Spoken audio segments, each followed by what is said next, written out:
Olá a todas, olá a todos, sejam muito bem-vindos a mais uma live do Danilo Bifone. Sempre aos sábados, à 13h, eu, Danilo Bifone, recebo pessoas relevantes do cotidiano de São Paulo. Se você chegou agora, não acompanha ainda a página do Danilo Bifone, deixe o seu like, curta a página do Danilo Bifone, curta essa live, compartilhe para que os seus amigos tenham acesso a esse conteúdo interessantíssimo da live de hoje. Então, compartilhe abrindo uma sala de vídeo. E se você perdeu, tinha um compromisso, estava fazendo campanha para o seu candidato, não tem problema.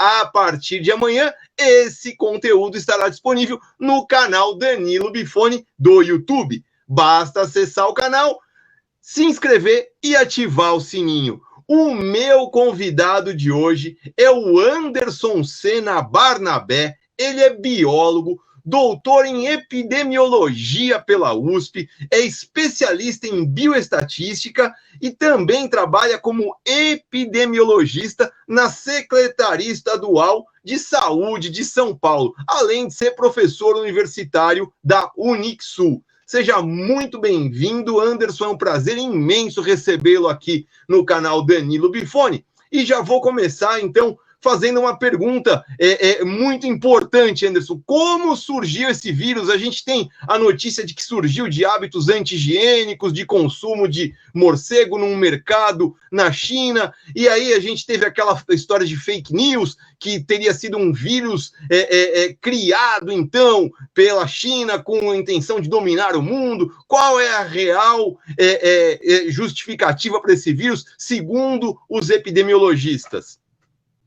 Danilo, muito obrigado, agradecendo demais aí o convite, me sinto honrado aí de participar desse bate-papo interessantíssimo, agradeço mesmo em nome da sua equipe. Bem, o que a gente fala, né? Como biólogo, é importante a gente tentar falar de uma forma bem clara que o ser humano não conhece ainda parte das espécies animais, vegetais e de micro-organismos que existem no mundo. Apesar da gente estudar a taxonomia dos organismos já há muito tempo, para você ter ideia, a gente não tem conhecimento sobre micro-organismos que possam surgir aí amanhã ou depois. E, com isso, a quantidade de estruturas virais que possa, nesse momento, estar parasitando um animal silvestre, estar parasitando até mesmo algum outro tipo de ser em relação ao cotidiano humano, é extremamente grande. E foi o que provavelmente aconteceu com o coronavírus. Quando você perguntou se era somente a respeito de hábitos higiênicos ou do contato, manipulação, ingesta de carne de animal, eu posso falar para você que foi uma conjunção de fatores, tá? Então, o coronavírus, ele é um vírus de característica animal. Esse vírus acabou passando para o ser humano em uma série de situações e a gente tem uma relação temporal com isso. E isso já foi visto com outras viroses, tá? A gente tem... Você não lembra da gripe do frango? Você não lembra da gripe suína? Exato. Então, o que acontece? Os vírus, eles utilizam hospedeiros animais e muitas vezes esses vírus conseguem, de uma forma ou outra, por contato direto, se adaptar e, de uma forma ou outra, também infectar o ser humano. O que causa a essa doença um início, né, dessa situação epidemiológica que nós chamamos de zoonose, doenças que os seres humanos comungam com os animais. Uma vez dentro do hospedeiro humano, o vírus passa a ser transmitido de uma forma mais fácil entre seres humanos, que foi o que aconteceu com o coronavírus. O fato dele ter sido ou não uma espécie criada em laboratório, isso é uma coisa assim muito difícil de acontecer. Eu acredito que as estruturas moleculares do vírus, a forma com que esse vírus atua, ele é um vírus natural, não teria como isso ser feito em laboratório e qual é o motivo da China em fazer isso, em dominar, matar todas as pessoas, inclusive eles mesmos, né? Então, uma coisa que as pessoas falam, mas é uma arma biológica, tá? Mas todas as vezes que as armas biológicas foram usadas, elas não foram usadas contra eles mesmos, né? Então não tem sentido isso.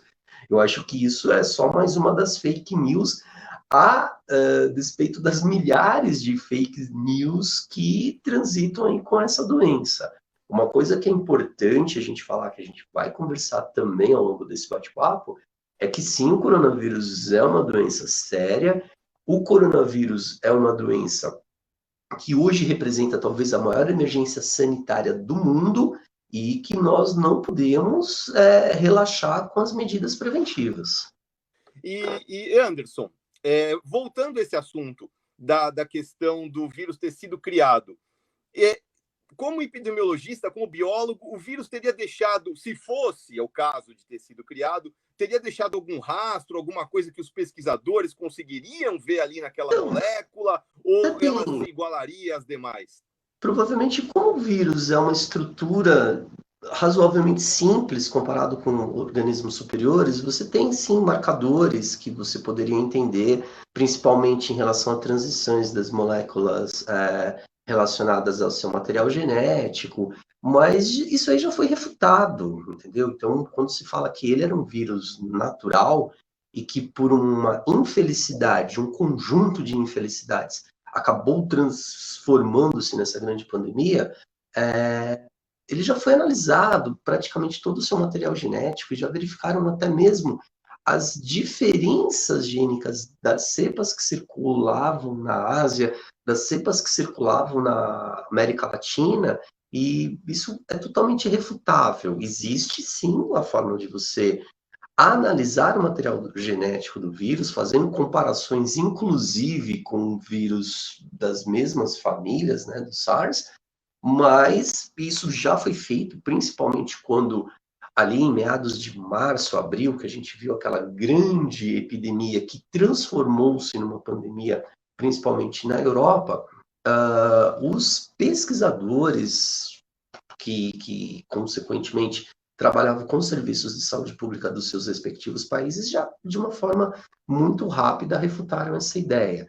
O que o coronavírus mostra, Danilo, é que enquanto o ser humano continuar desequilibrando o meio ambiente, eu posso ter um animal silvestre que porte naturalmente um agente etiológico, e esse agente etiológico pode passar para nós e causar aí outras e outras epidemias, tá?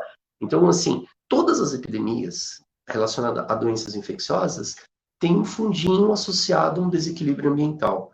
Então, quando você desmata, quando você caça animais silvestres, quando você toca fogo nas áreas preservadas para fazer pastagens ou para ampliar as monoculturas, você, de uma forma ou outra, está abrindo portas para que episódios epidemiológicos absurdos, como o que a gente está vivendo, possa acontecer, entendeu? Então, quando a gente comenta assim, o Pantanal está perdendo biodiversidade, a Amazônia está perdendo biodiversidade. O que eu, que moro aqui na capital, tenho a ver com isso?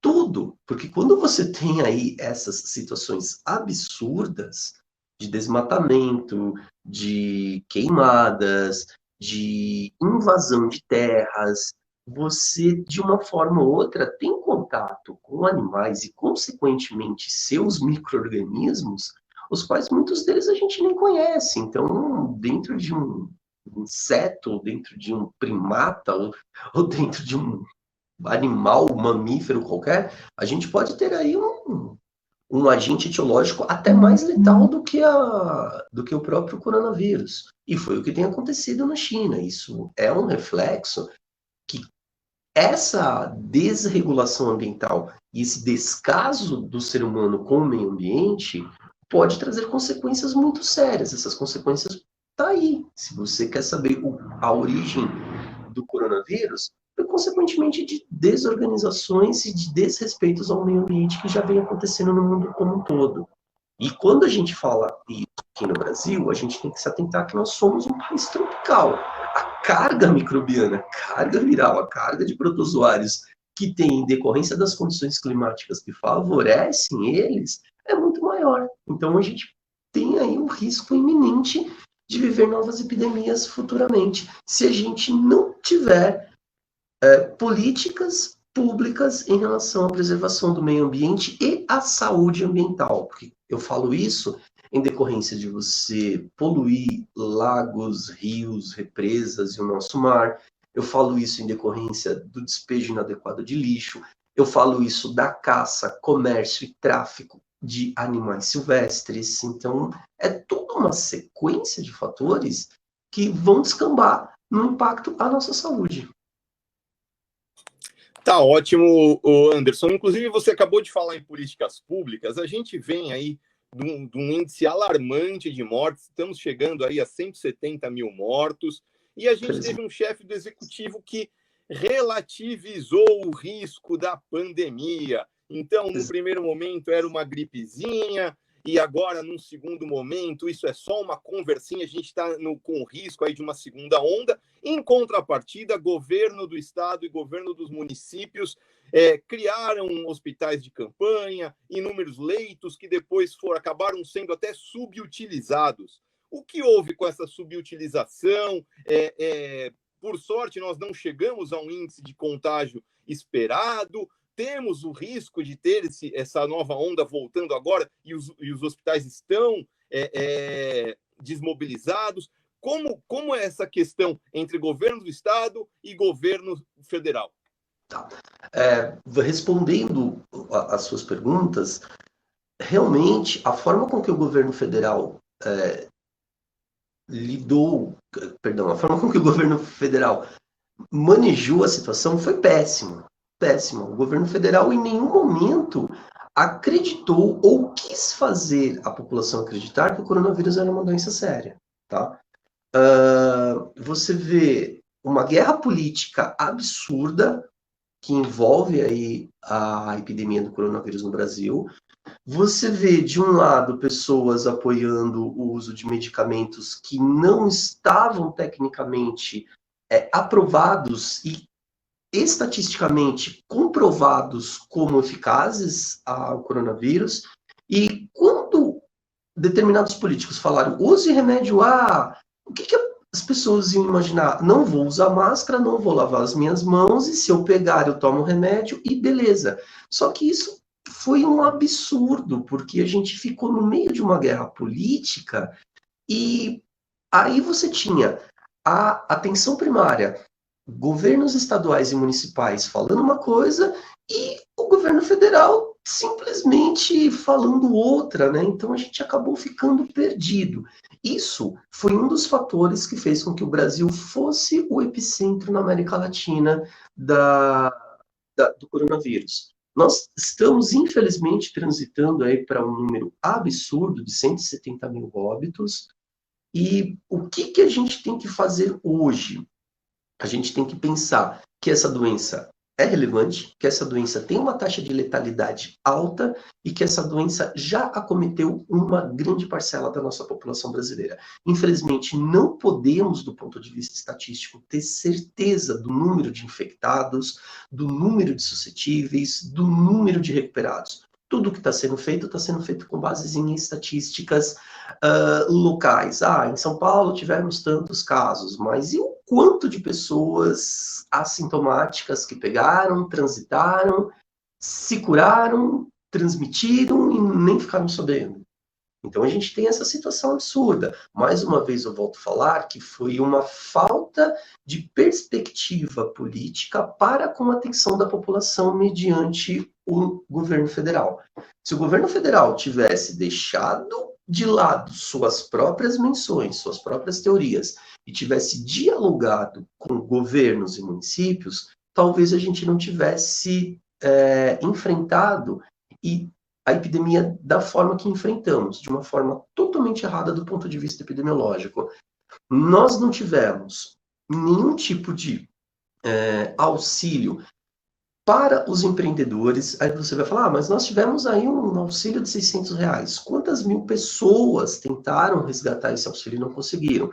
E o microempreendedor? E o médio empreendedor? E o cidadão que tinha lá 2, 3, 4, 10 funcionários? Então, vamos fechar o comércio? Vamos fazer lockdown? Vamos restringir a mobilidade da população? Isso era uma alternativa, mas você precisa ter uma retaguarda muito importante, porque as pessoas precisam de subsídio financeiro para enfrentar essas circunstâncias. E o que a gente mais viu foi mais um ping-pong, né? O governo federal queria dar R$ 200, depois, por pressão, deu R$ 600, nem todo mundo conseguiu esses R$ 600, o microempreendedor não conseguiu crédito junto aos bancos privados, e aí uma coisa que eu falo para todo mundo, o caos social, o caos psicológico falou mais alto que o caos sanitário. Então a gente teve essa tragédia.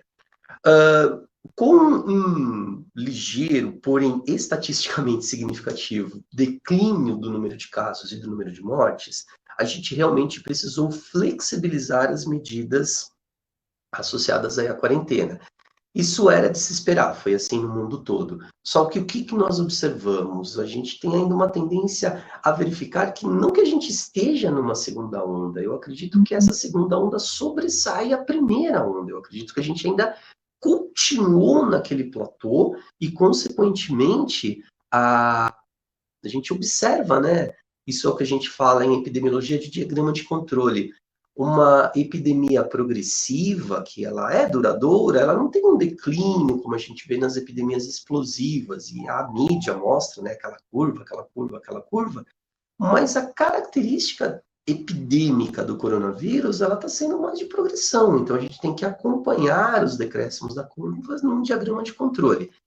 Mediante número de internações, número de pessoas internadas em UTIs, municípios e estados manejaram uma retaguarda hospitalar para que, de uma forma ou outra, pudesse dar acesso e uma qualidade de atendimento à população.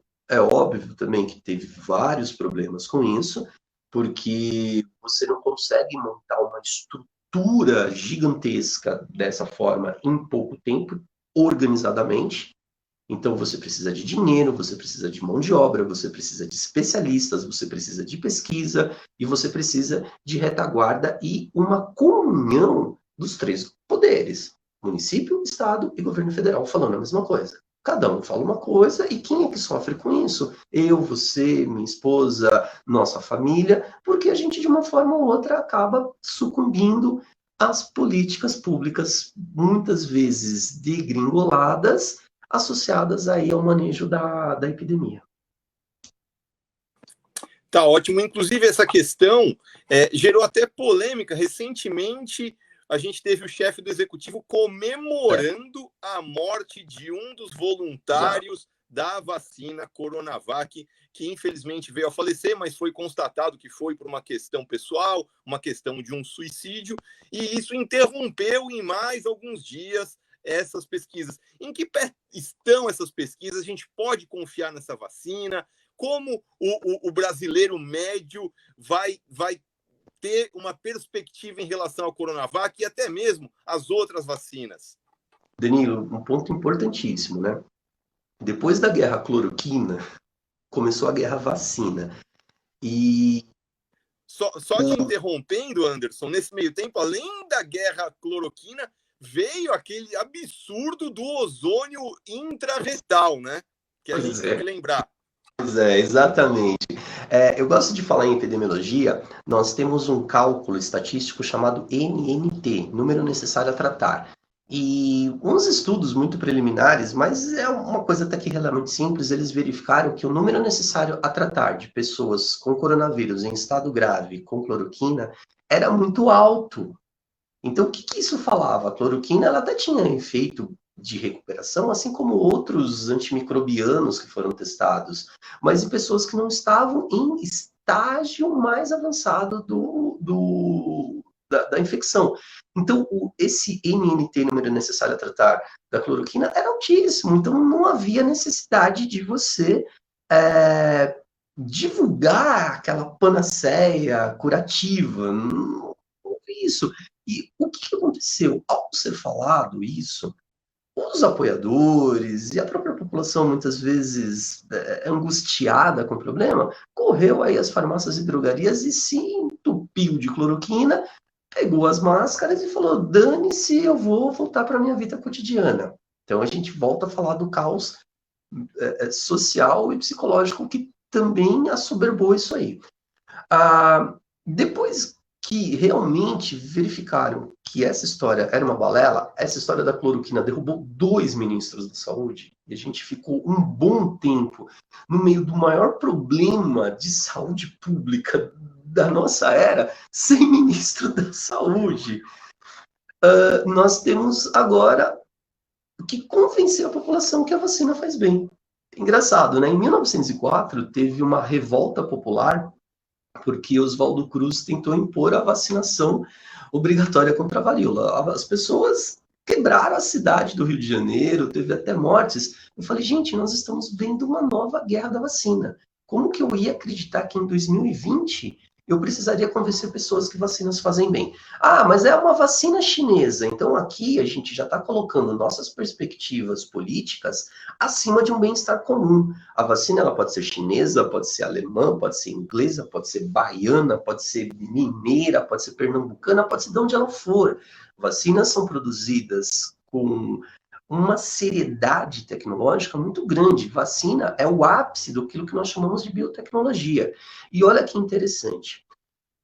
Quando uma determinada indústria farmacêutica se propõe a fazer vacinas, existem organizações não governamentais que já monitoram a qualidade da pesquisa, a eficácia da pesquisa e monitoram também a viabilidade dessa vacina, não estou nem falando de coronavírus, cair nas redes públicas mundiais, porque não adianta fazer uma vacina e essa vacina não está disponibilizada para o sistema público de saúde, ou ela cobra ser um preço muito inacessível às populações mais pobres. O HIV é um exemplo. Não temos vacina ainda contra HIV, mas já existem organizações que monitoram todas as pesquisas de ponta. Aí eu falo para você, se para doenças não tão relevantes até o momento quanto o coronavírus já existia isso, imagina como que essas organizações não governamentais, como que a Organização Mundial de Saúde e todos os órgãos representativos não estão atentos a essa situação. Então, falar que a vacina não presta porque ela vem de um país comunista, isso é o maior absurdo do mundo. Você pode ser de direita, você pode ser de esquerda, você pode ser de centro, mas você não pode ser contra a saúde pública. Entendeu? E se a vacina produzida, 100% eficaz, viesse de um outro país, iríamos usar? Eu já ouvi pessoas falando que sim, que vai usar a vacina de qualquer lugar, menos a que tenha sido produzida pela China. Aí eu pergunto, por quê? Eles falaram, não sei, porque o chinês quer acabar com o mundo. E aí eu falo, acabar com o mundo acabando com eles também, isso não tem sentido, né? De novo a gente cai nesse mesmo dilema, né? Pois é.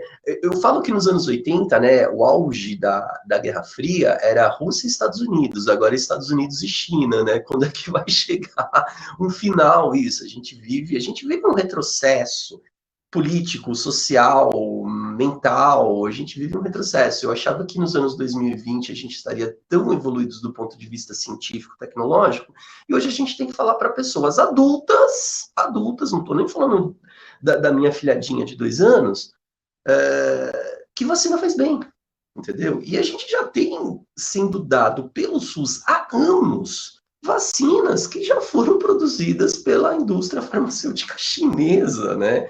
Então, é só uma birra temporária. Então, assim, a despeito da sua posição política, você não pode causar um problema para com a saúde pública se você não se vacinar. Tá? E quando a gente fala do uso da vacina em teste, é óbvio que devido a essa emergência, os órgãos sanitários estão mais flexíveis com essas pesquisas. Como a gente já viu aí, teve vacinas que demoraram 10, 15, 20 anos para serem efetivamente colocadas para a população.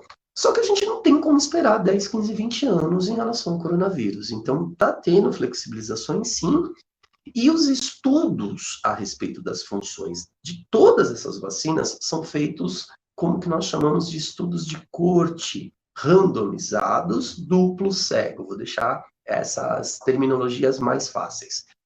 Você vacina grupos populacionais no mundo todo, então não está sendo testado só no Brasil. As vacinas, elas precisam ser aplicadas em populações com perfis epidemiológicos no mundo.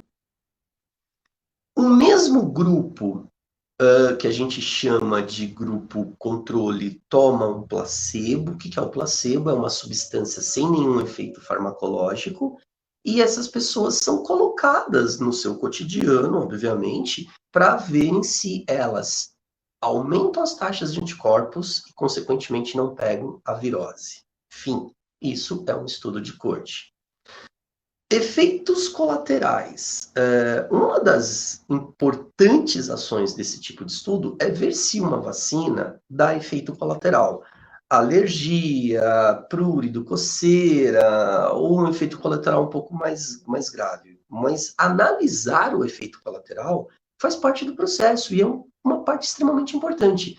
Se nós formos bloquear os estudos com a Coronavac em todo efeito colateral que der nas pessoas que estão sendo testadas, essa vacina não vai ficar pronta nunca. O que os órgãos que estão fazendo os testes precisam analisar efeitos colaterais sérios. Tá? Então, assim, tomei a vacina do coronavírus, fiquei com bolinhas e manchas na pele.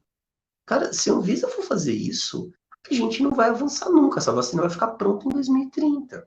Então, a gente tem que analisar o que é realidade com isso. Infelizmente, uma das pessoas que estava participando das pesquisas foi a óbito em decorrência de um suicídio, e isso já foi, de uma forma absurda e totalmente desrespeitosa para com a pessoa que faleceu e para com a população brasileira, motivo de comemoração, porque eu vejo o governo federal lutando contra o coronavírus, tipo Corinthians e Palmeiras. A gente vê isso. Eu quero que as minhas ideias preponderem ao que o mundo está fazendo. Eu quero que o meu time Corinthians ganhe do Palmeiras. Ninguém está tentando pensar da vacina ou de tratamento farmacológico, como é que seja, de uma forma coletiva. Isso é um absurdo, gente. Nós temos 170 mil óbitos. Hoje, quantidade de pessoas que morreram de coronavírus ou em consequência da infecção coloca o Covid como uma das principais causas de mortalidade dos últimos anos. Tá? Isso é um outro fator. As pessoas não acreditam que o coronavírus mata. O coronavírus, ele é por si só um vírus de letalidade considerável e ele agrava situações que você já possa ter, mesmo de forma assintomática. Uma pessoa, por exemplo, que tem doença pulmonar obstrutiva crônica, se ela pegar coronavírus, as estatísticas mostram que o risco relativo dela ir a óbito é 7 vezes maior. Você sabe se você tem DPOC? Não, eu não sei. Então, como é que eu vou saber se aquele cidadão jovem que está negligenciando as medidas sanitárias, ele não tem uma doença crônica assintomática, se ele pegar ele não vai morrer em um curto espaço de tempo? Então, a gente precisa analisar isso. O que nós estamos vendo nessa evolução momentânea do coronavírus, né? Então eu acho que essas curvas estão se sobressaindo, não porque ela faça aquela curva, tipo aquelas montanhas, né, que a gente viu aí na mídia, mas para mim elas são meio que como diagramas de controle, elas são linhas contínuas. É que o vírus ele tem perdido um pouco a letalidade, além desse fator do vírus, não dele estar mais fraco, quero deixar claro, mas todo parasita tende a adaptar-se a seu hospedeiro. Isso é uma regra biológica clássica. E também o corpo clínico, médicos, enfermeiros, fisioterapeutas e todo mundo que está naquela linha de frente, eles aprenderam, né, aos trancos e aos barrancos, a manejar melhor o paciente grave. Então, as taxas de óbito realmente diminuíram em consequência desses dois fatores. Mas não é porque as taxas de óbito diminuíram que essas taxas de óbito não voltarão do mesmo jeito que está voltando o número de casos absurdo. Grande São Paulo, região do ABC, Baixada Santista, a gente tem analisado esses dados e estamos sim vendo aumento da taxa de internação, que para nós, infelizmente, é como se fosse uma derrota a despeito de tanto trabalho trabalho, tanto estudo, tanta análise estatística sobre quem pega, quem não pega, qual é a faixa etária de maior ou menor relevância, se eu tenho uma doença X ou se eu tenho uma doença Y, se eu vou ficar mais ou menos grave. Então, isso para a gente está sendo momentaneamente uma derrota, né? Eu brinco e falo, a gente está virando o primeiro tempo perdendo de 2-1. A gente empatou o jogo, mas virou o primeiro tempo, a gente tomou um gol nos 45 do primeiro tempo. E, infelizmente, quem perde mesmo é a população, né? A população, sempre. A população é a que mais sofre com isso, tá? Então, uma coisa que eu falo é que precisamos ter políticas públicas de saúde, sim, e precisamos que o Estado forneça isso para a população. Eu, você, seja lá quem mais, a gente pode ter um plano de saúde? Pode, boa parte da população brasileira tem, mas e a grande parcela da população brasileira que mora lá naquelas periferias, ou que mora em cidades longínquas? A quem essas pessoas vão recorrer, gente? É o que eu falo. Não dá para dizer que essa história de Estado mínimo funcionaria no Brasil, não tem como. Nossa população é extremamente divergente do ponto de vista sociofinanceiro, do ponto de vista educativo e cultural, do ponto de vista de saúde. Então, a gente não tem. E a população, uma parcela muito grande, fica totalmente à mercê do Sistema Único de Saúde. Só que o Sistema Único de Saúde, ele precisa ser gerido por pessoas que não pensem só nas suas carreiras políticas, não pensem só nas ideologias que elas seguem de partido, ou de esquerda ou de direita, mas que ela sirva para o bem comum. E as pessoas que, por acaso, desacreditam do coronavírus, eu faço um convite para ir lá na Secretaria de Saúde e eu mostrar diretamente a taxa de incidência de internação que nós temos hoje em São Paulo. A taxa de incidência de óbitos, a taxa de incidência de ocupação de leitos, de UTI. É muito alta, gente. Não tem como eu falar que essa doença não existe só porque eu não peguei.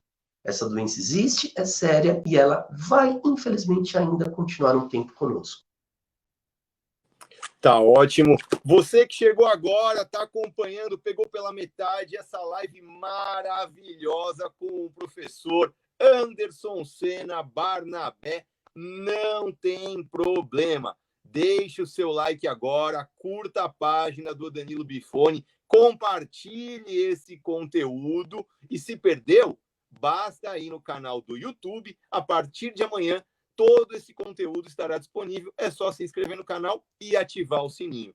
Deixe sua pergunta que dentro de mais alguns instantes o professor Anderson vai responder a pergunta de todos. Eu acho que muita gente tem dúvidas ainda sobre essa questão da vacina e eu gostaria de perguntar, professor, sobre a questão das diversas vacinas. Digamos que eu seja um sujeito que seja com receio de sair na rua, estou com muito medo de contrair e vou tomar 2 tipos diferentes de vacinas. Vou tomar a vacina Coronavac e vou tomar a vacina da Pfizer. Vou tomar as duas porque eu quero me garantir. Isso pode ocorrer, gerar uma interação entre as duas e eu ficar contaminado? Como funciona essa questão do RNA das vacinas? Eu posso ter um excesso de vírus no meu corpo e ficar doente?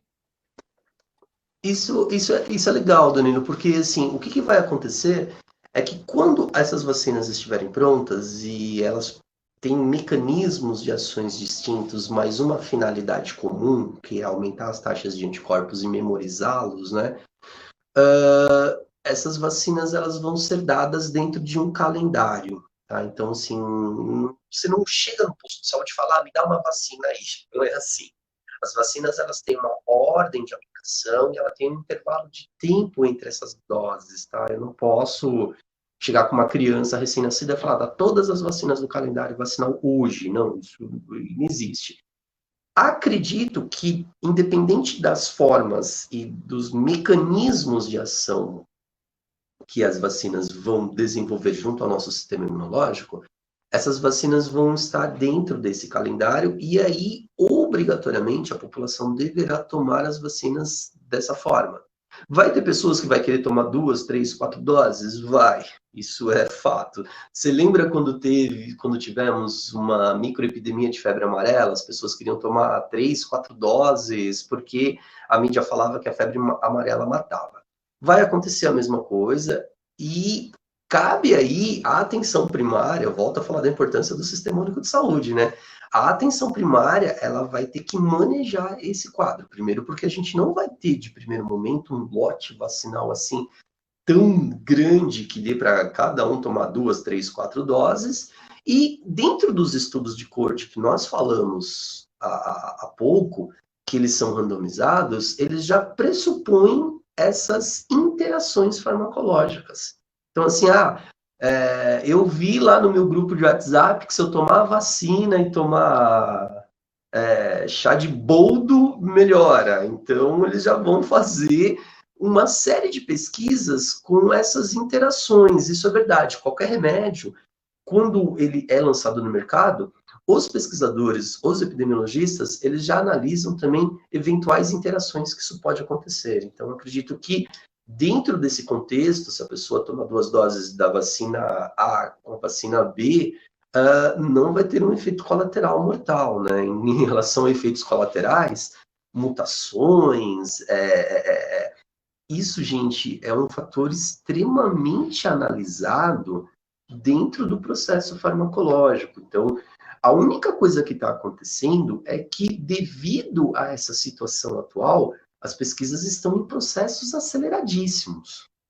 Tá? Com flexibilizações da Anvisa ou não, essas pesquisas precisam ser efetivadas. E não há risco nenhum de você tomar vacina e ter uma mutação, ter um braço a mais, um dedo a mais. Eu vi cada absurdo, sabe? Mas eu vou ter uma mutação e vai me dar um câncer intestinal. Gente, tudo isso é pesquisado com muita antecedência. Apesar da gente ter uma relação nova de um fármaco, a biossegurança aplicada ao paciente é o principal elemento. A indústria e os pesquisadores bloqueariam a evolução das pesquisas se isso já tivesse acontecido. E outra, volto a falar, a pesquisa está sendo feita em populações mundiais, porque eu preciso cobrir coronavírus junto às suas versões europeias, asiáticas e latino-americanas. Então, efeito colateral no brasileiro, eu preciso analisar também os efeitos colaterais nos asiáticos e nos europeus. Isso não está sendo feito a esmo, isso é muito, muito sério. Então, haverá sim um grau de confiabilidade no uso desse elemento vacinal quando ele estiver disponível, sim. Todo mundo questiona, mas isso está sendo feito de uma forma atropeladamente, eles estão queimando etapas, eles não estão testando direito. Existem comitês internacionais que avaliam esses testes. Não cabe a eu, não cabe ao cidadão comum, não cabe ao meu colega que tem uma peixaria aqui perto da minha casa, falar que isso não está sendo feito de uma forma certa, porque isso está sendo feito de uma forma coesa, sim. É óbvio que a evolução, a produção, a aplicação dessa vacina também tem um viés político muito sério. Então, você vê, Oxford anuncia 90% de eficácia da vacina, a bolsa sobe, o dólar cai. Sputnik tem 94% de evolução, mas os cursos estão queimando etapas, a bolsa desce, o dólar sobe. Então a gente tem, aí quem não gosta da Rússia e da China fala, esses comunistas desgraçados vão matar todo mundo, é a nova ordem mundial. Então, gente, o que a gente precisa entender é que quase tudo que se fala a respeito dessas circunstâncias são fake news. E o que mais me dói é que a gente já está ouvindo falar de fake news aí há anos, tem até propaganda na televisão explicando para você não acreditar nisso, as pessoas ainda caem nessas lorotas. Na verdade, não é que as pessoas caem, as pessoas estão tão cegas mediante suas concepções políticas, que se eu falar que banana com aveia batida com leite para coronavírus, amanhã as pessoas vão começar a tomar banana com leite batida com aveia. Entendeu? Só para falar que isso é mais eficaz do que a vacina, porque a vacina tem uma pegada de esquerda. Sabe qual é a pegada de esquerda? Grupos políticos contrários ao governo federal que estão também, de uma forma ou outra, tentando ganhar dele, correndo atrás de ver quem é que vai vacinar primeiro a sua população. Enfim. A gente tem, infelizmente, os desejos políticos e as visões políticas falando na frente dessa tremenda problemática de saúde no mundo. Isso também não é só no Brasil. A gente também tem movimentos antivacinais na Turquia, a gente tem movimentos antivacinais nos Estados Unidos, tá aí, a gente viu aí, acompanhamos as eleições, as pessoas negligenciando propositalmente o coronavírus, achando que o coronavírus é uma maluquice dos comunas. A gente tem gente negligenciando a vacina aqui no Brasil. E olha que a vacina nem está pronta. Isso é uma coisa que eu falo, cara, como é que você pode falar de um negócio que ainda nem está pronto, né? E será que essa vacina vai ser eficaz? Será que ela não vai ser? Tudo isso está sendo testado adequadamente. E olha que coisa interessante. Quando você faz esses estudos que a gente chama de cegos, né? Porque eu que estou voluntário, não sei se eu tomei vacina, não sei se eu tomei placebo. Até mesmo os pesquisadores não sabem quem é quem. Tem grupos de uma espécie de auditores independentes que eles vão analisar o resultado. Então é por isso que os ensaios são chamados de duplos, triplos ou quádruplos cegos. Nem o cara que está sendo pesquisado sabe, nem o voluntário que tomou vacina, nem o pesquisador que produziu a vacina sabe se o Zezinho tomou placebo ou não. Eles só vão saber disso depois que os relatórios ficarem prontos e um grupo independente de pesquisadores analisarem isso e falar. Aí fala-se, mas a minha mulher trabalha no hospital e ela foi voluntária, obrigada, tomou vacina e está internada para morrer. Eu já ouvi pelo menos uns 10 voluntários que estão internados no hospital público aqui de São Paulo que estão para morrer. Engraçado que isso não acontece, eu não vejo falar de pessoas de outros estados, né? Então, as redes de fake news, muitas vezes baseadas em pessoas que simplesmente tomaram para si um partido político e pensam, dentro das suas concepções, que a sua ideia deve preponderar a saúde pública. Enfim, o que isso é um erro, isso é um crime. Isso, inclusive, está previsto nas nossas legislações a respeito de crimes contra a saúde pública. É lamentável esse tipo de comportamento, viu, professor Anderson? E nossa live está chegando ao final e temos diversas perguntas chegando nos mais diversos canais. Primeira pergunta, vamos ver se a gente consegue responder a todas, Anderson. Primeira pergunta vem do Vinícius Xavier. Quais expectativas temos, em sua visão, para as ciências se livrarem, pelo menos parcialmente, dos ataques ideológicos, visto que só a mudança política institucional não resolveria de imediato?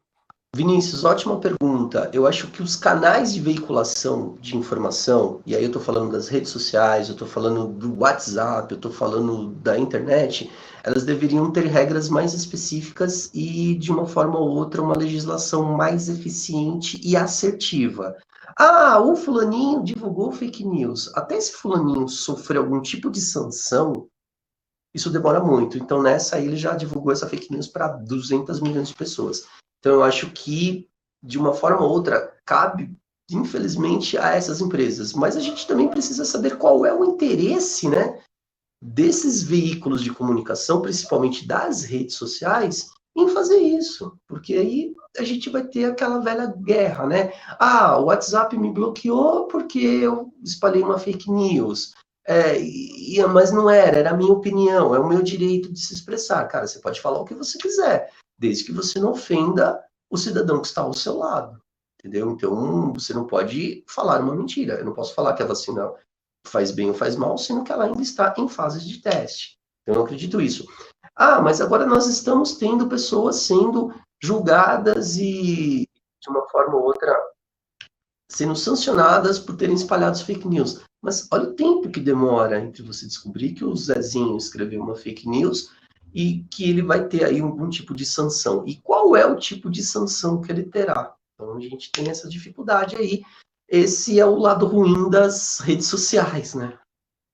Espero ter respondido aí a pergunta. Não, essa questão das fake news é tão grave que recentemente, é o que você acabou de falar, Anderson, a gente tem um dos candidatos à Prefeitura de São Paulo que usou do gabinete do ódio para... tem um jornalista a serviço desse gabinete do ódio para criar fake news sobre o candidato que mais está em ascensão. Eles inventaram uma questão. Hoje a gente sabe que as empresas mudam constantemente de endereços, as locações estão altas, muita gente vai trabalhar em casa e esquece de alterar o endereço daquele CNPJ na razão social ali junto à Receita Federal. E aí pegaram, então, o endereço de uma empresa contratada. Eu vou até citar o nome, pelo Boulos, que está fazendo a parte do marketing, e falaram, olha, aqui não é mais a empresa, essa é uma empresa fantasma. E a própria justiça condenou o sujeito a tirar do ar. E eles não tiram do ar, preferem, então, pagar as multas e arcar com as sanções para que essa fake news se propague. É lamentável esse tipo de perversidade, né? Uma coisa que beira a insanidade. Pois é, né? Então a gente fala, com o surgimento das redes sociais e a importância que elas têm, a gente precisa saber lidar com os problemas que elas trarão também, né? Há 30 anos a gente não tinha isso, hoje nós temos que conviver com isso, mas vamos também estipular as regras específicas que isso aconteça. Tá ótimo, Anderson. Vamos para uma segunda pergunta excelente da Cib Jane. Ela pergunta, por favor, comente sobre a sobrevivência do vírus no cabelo, roupas e compras no supermercado. Eu incluo na pergunta da Cib Jane também comidas de delivery. Como eu me blindo? Eu preciso esquentar a pizza novamente no forno? Posso comer tranquilamente? Como essa questão... Isso é bem importante, porque ele tem sim uma taxa de sobrevivência, tanto é que quando nós falamos da higienização, não é só você lavar sua mãozinha com álcool gel, mas também higienizar o ambiente que você está. O mercado de empresas de desinfetantes desenvolveram aí, mediante essa situação, alguns sprays à base de álcool 70, cloreto de benzalcônio e alguns outros agentes antissépticos, que são extremamente eficazes, principalmente para a roupa, para o nosso sapato. Obviamente que o contato manual e a dispersão do vírus no ar é um risco muito grande, então o uso de máscaras é extremamente sério. Para as situações dos deliveries, eu acho que é importante que as pessoas, tanto o entregador quanto o receptor, estejam protegidos com sua máscarazinha, e a higienização das mãos entre a troca das embalagens seja um processo fundamental. Então, se você fizer isso, você já reduz aí bastante o risco de contaminação, se fizer essas medidas mais clássicas, né? Tá ótimo, Anderson. Muito obrigado. Vamos para a terceira pergunta do Lucas de Sá. Ele parabeniza a ótima live, Anderson. O atual prefeito de São Paulo e governador do estado, respectivamente, Bruno Covas e João Dória, estão sendo acusados de omitir dados recentes sobre o crescimento da Covid-19 para não comprometer a campanha eleitoral de reeleição do Covas. O que você acha dessa manipulação de dados por questões eleitoreiras? Na verdade, assim, toda eleição, ela mexe demais com tudo que é relevante no momento. Que é relevante. No momento, a gente tem aí o número de casos de infecções pelo coronavírus. Isso é um problema muito sério, mas se a gente for analisar, esse poço tem um fundo muito mais antecedente. O próprio governo federal deixou de emitir as notas relacionadas a óbitos e incidência de coronavírus. Se você analisar na TV, todo dia que se fala aí do número de casos, é um consórcio de imprensas que vasculha lá os dados atrás disso. Então, a gente pode ser que tenha uma estruturação em relação ao número de casos até muito maior do que a gente tem. E, infelizmente, a gente vive em um período eleitoral, amanhã é dia de votação, e a gente sabe que ao longo da nossa história, os períodos eleitorais sempre impactaram demais com as divulgações de informações. Ainda há mais informações seríssimas a respeito que é o coronavírus. Mas eu quero falar que essa subnotificação já está sendo feita pelo governo federal há meses. Volto a frisar da importância dos órgãos de mídia independentes e sérios que fazem ali a sua avaliação diária e, consequentemente, mostram para o cidadão o número de casos baseado num consórcio jornalístico. Para você ter ideia, todas as outras doenças que nós temos, doença de Chagas, HIV, malária, você consegue observar os números de dados nos sites governamentais do Ministério da Saúde. O coronavírus, eles simplesmente resolveram não mostrar. Então, a gente ainda tem uma mídia independente, seja ela boa ou seja ou não, aí depende da sua escolha, né? Eu tenho alguns amigos que falam, mas eu não assisto tal rede de TV porque ela é contra o governo. Eu falo, então assista uma outra rede de TV que provavelmente está atualizado o pré-natal da grávida de Taubaté. Talvez ela já esteja no terceiro ultrassom. Sabe? Então é isso. Então a gente precisa também ficar atento àquilo que a mídia quer mostrar a gente. A gente acaba de uma forma ou outra também sendo muito influenciado, e isso influencia nas nossas decisões, e filtrar, às vezes, se a gente tiver tempo por mais de um canal, né? Às vezes, vamos ver, tal jornal fala isso, vamos ver o que o outro jornal está falando. Se ambos, se 3, 4 coincidirem, não é possível que isso seja tendencioso, né? Então a gente tem isso aí. As épocas eleitoreiras mexem demais com os dados de qualquer circunstância. Tá ótimo, professor. Eu fico até imaginando que nós estamos vivendo um 1984 da obra. Só que agora pelo celular, né? Num futuro não muito distante, a gente vai ter equipes especializadas do governo que vão mudar as notícias para dizer que a pandemia nunca existiu. Não, eu não duvido também. As pessoas refutam Auschwitz. As pessoas refutam o extermínio de judeus pelos nazistas. Quem dirá a epidemia de coronavírus? Isso em breve vai ser falado aí. Vão surgir teorias conspiratórias que foi os países A, os países B que quiseram extinguir a humanidade. Isso é fato. Tá ótimo, Anderson. Vamos para a pergunta. Temos mais duas ainda. Estamos chegando ao finalzinho. Duas perguntas para encerrar. Pergunta da Denise de Paula. Professor, o que você recomenda ao próximo prefeito de São Paulo para enfrentar a pandemia? Sensacional. Uma coisa que o próximo prefeito vai ter que lembrar é que a gente também tem problemas muito sérios com a falta de saneamento básico, com a falta de moradias populares, a população em situação de rua e, consequentemente, a grande quantidade de pessoas que vivem aqui na maior cidade da América Latina. Então, ele tem que pensar em todos esses aspectos. Fortalecer a rede de atenção primária, na minha humilde opinião, é uma obrigação. E aí, o que é ele fortalecer a rede de atenção primária?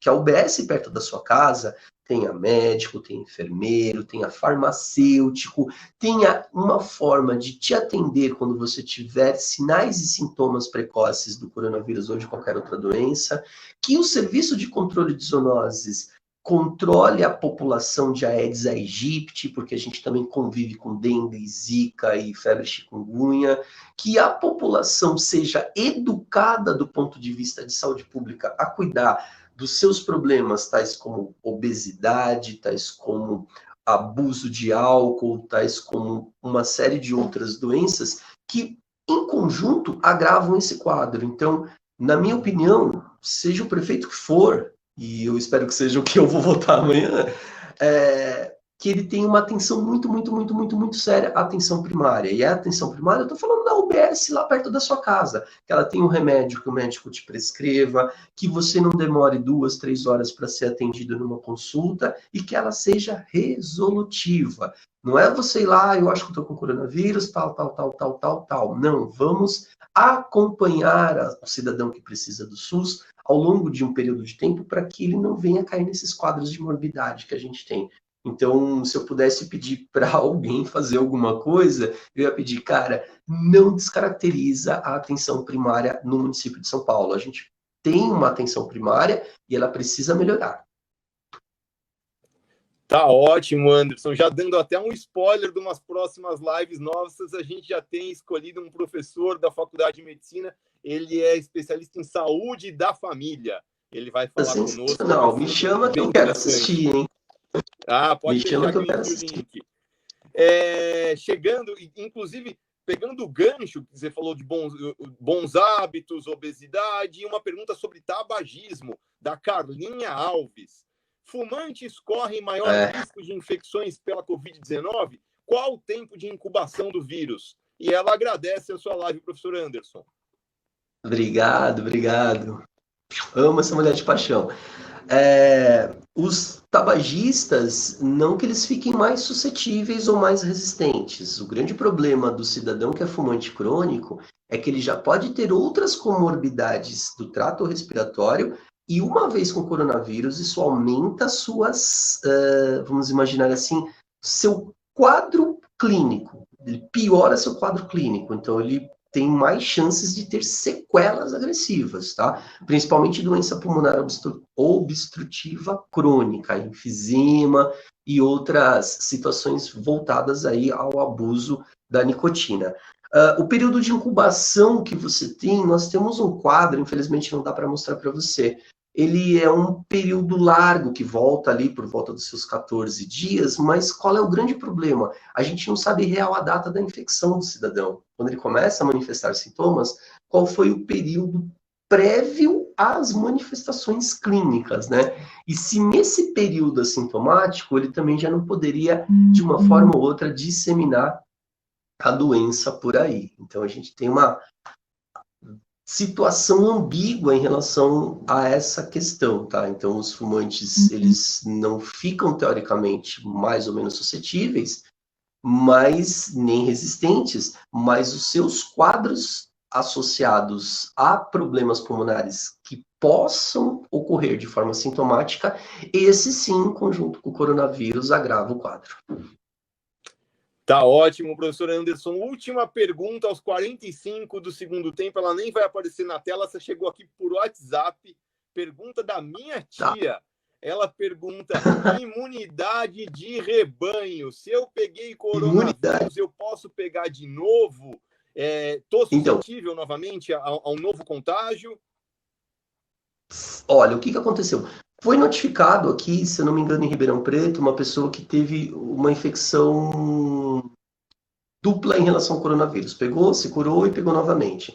Só que os estudos precisam ser feitos de forma mais concisas. Epidemiologicamente falando, um caso, mediante as milhares de pessoas no mundo, não representaria estatística significativa. Mas isso precisa ser feito uma análise. E, infelizmente, o coronavírus ainda é uma doença emergente nova. A gente precisaria ter aí um período de tempo mais largo para a gente avaliar se eu posso me reinfectar, se a taxa de anticorpos que eu produzo na segunda infecção é maior e, consequentemente, a doença curse um quadro clínico mais leve ou até mesmo assintomático, ou pelo contrário, se eu posso ter uma segunda infecção e agravar a minha saúde, consequentemente debilitando meu estado imunológico. Infelizmente, essa pergunta ainda vai demorar um pouquinho a ser respondida, porque a gente precisa avaliar do ponto de vista bioestatístico, levantar amostras populacionais